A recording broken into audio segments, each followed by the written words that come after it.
Untuk mengetahui informasi terkini terkait bencana banjir di Pondok Gede dan Kebonpala, Jakarta, kami mencoba terhubung dengan rekan Henry Aprila di Pondok Gede. Henry, selamat sore.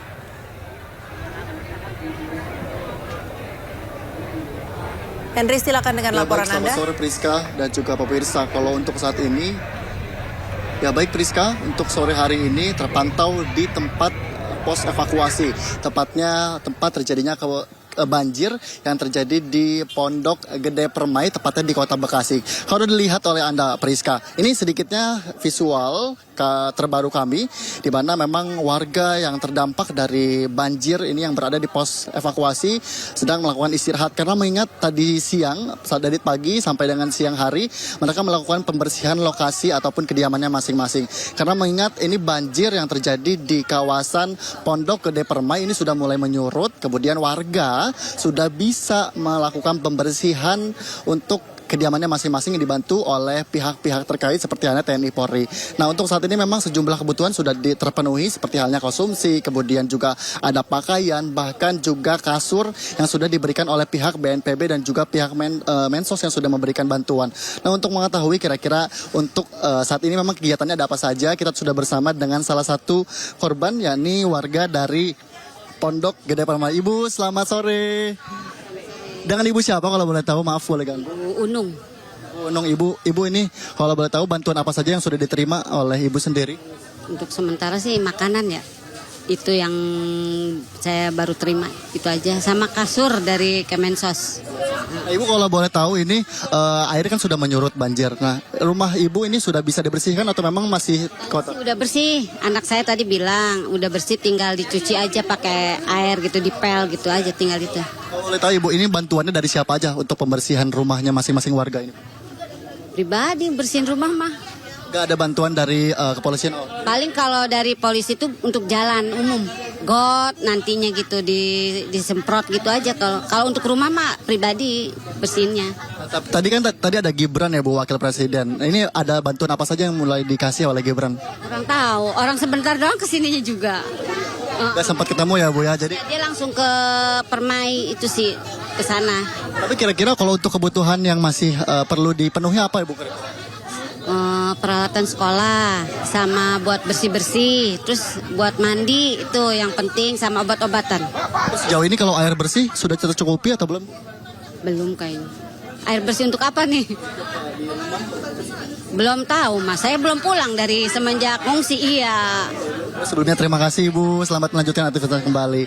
Nah Priska, ternyata seperti tadi perbincangan kami dengan salah satu korban dari banjir ini sendiri menyampaikan memang sudah ada sejumlah bantuan, namun juga masih ada sejumlah kekurangan yang masih harus terpenuhi. Namun tadi juga sudah ada kunjungan dari beberapa menteri-menteri maupun dari pemerintah yang sudah datang seperti Mensos, kemudian juga Ketua BNPB, bahkan Wakil Presiden Gibran Rakabuming Raka yang juga ikut memantau untuk kondisi dari tempat pos evakuasi di Pondok Gede Permai yang berada di Kota Bekasi, tepatnya di Kecamatan Jati Asih. Kalau untuk saat ini kami lihat masih melakukan aktivitas, bahkan warga sekitar juga masih ada yang melakukan proses pembersihan di rumahnya masing-masing.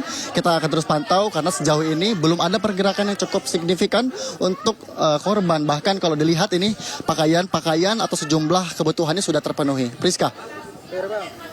Henry Aprila melaporkan langsung dari Pondok Gede, Jakarta. Terima kasih, selamat bertugas kembali.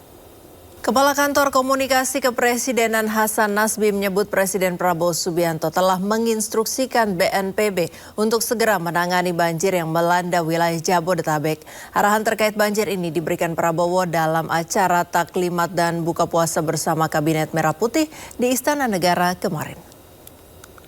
Presiden tadi juga bilang bahwa ada beberapa daerah yang sekarang mengalami kebanjiran dan sudah berkoordinasi dengan Badan Penanggulangan Bencana untuk segera ditangani. Presiden juga mention tadi soal Bekasi bahwa sudah berkoordinasi dengan penanggulangan bencana.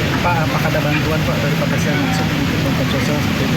Detailnya saya belum dapat informasi, tapi pasti akan ditanggulangi sebaik mungkin karena sudah ada arahan langsung dari Presiden kepada Badan Penanggulangan Bencana. Banjir juga menerjang 2 kecamatan di Karawang, Jawa Barat. Derasnya banjir mengakibatkan jembatan Cicango penghubung antara Karawang Bogor ambles. Hingga Rabu siang, ketinggian air di 2 kecamatan di Karawang yaitu Kecamatan Pangkalan dan Kecamatan Teluk Jambe terus bertambah. Tercatat sebanyak 924 rumah dan 1.051 orang terdampak banjir akibat luapan Sungai Cibeet. Ketinggian banjir pun bervariasi mulai dari 1 meter hingga 3 meter.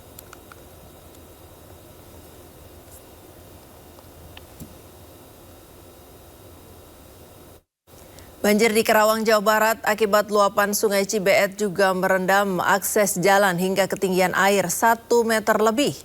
Banjir tidak hanya merendam rumah warga tetapi juga membuat jalur Karawang-Bogor lumpuh. Jembatan Cicangor penghubung antara Karawang-Bogor ambles dan tidak bisa dilintasi oleh semua kendaraan. Akibatnya puluhan kendaraan truk dan pribadi terjebak hingga 12 jam lebih. Kemacetan kendaraan mengular hingga 1 kilometer lebih.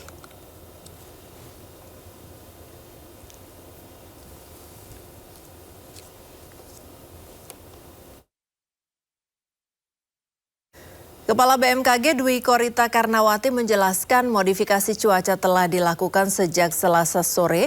Hal ini dikarenakan intensitas hujan diprediksi cukup tinggi hingga 11 Maret 2025.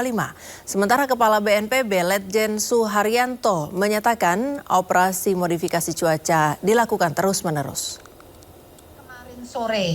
Oke. Karena kami mengkhawatirkan sampai tanggal 11 intensitas hujan masih cukup tinggi meskipun siang ini melemah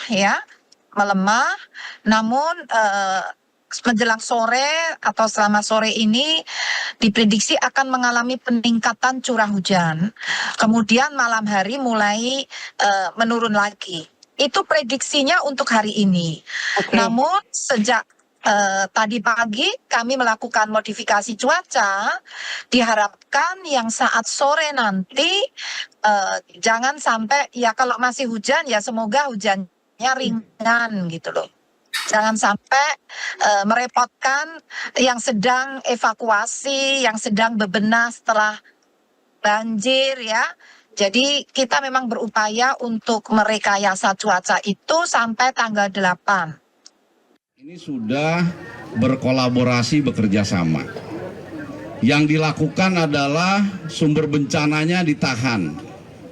Jadi kalau kita melihat dari semalam sampai hari ini tidak hujan, itu karena ada operasi modifikasi cuaca. Jadi sekarang ini kita punya teknologi, kalau diprediksi hujannya deras itu bisa dikurangi, bisa dialihkan. Nah ini buktinya. Nah operasi modifikasi cuaca itu akan dilakukan terus. Paling tidak yang tahap pertama ini tanggal 8 ya, sampai tanggal 8, sehingga mudah-mudahan Bapak Ibu yang rumahnya di Kota Bekasi yang terkena dampak ini bisa segera kembali ke. Kita juga dukung alat-alat pembersih, ada pompa-pompa kecil ya. Kemudian yang rumahnya rusak ringan nanti Pak Wali Kota akan mendata. Rusak sedang Pak Wali Kota akan mendata. Itu dapat bantuan dari pemerintah. Ya, yang rusak ringan, rusak sedang nanti ada kriterianya. Ada kriterianya. Ya, kemudian yang rusak berat, yang memang hancur itu juga nanti dapat penggantian dari pemerintah.